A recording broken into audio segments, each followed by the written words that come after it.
All right, everyone, time to take this section across the finish line with some best practices for connecting and shaping data.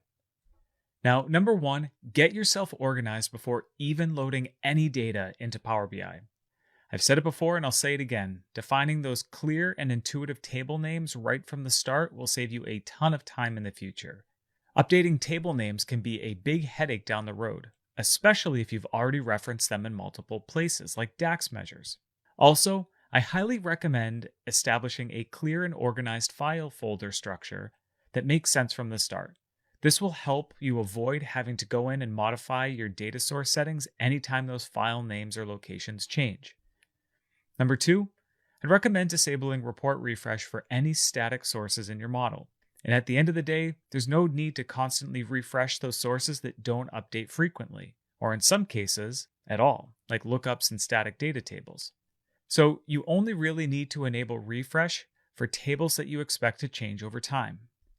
And last but not least, when you're working with larger tables or models, only load up the data that you need.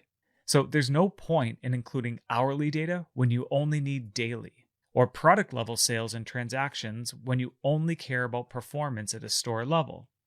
So just keep in mind, this can all change over time. Nothing's set in stone. But at the end of the day, extra data is only going to slow you down. All right, so congratulations. We've officially wrapped up our entire section on connecting and shaping data, which is the first major phase of the business intelligence workflow. Keep in mind that we're really just getting started and we've got some great stuff ahead. Next up, we'll shift gears into creating table relationships, exploring the data model view, and really customizing our data model within Power BI.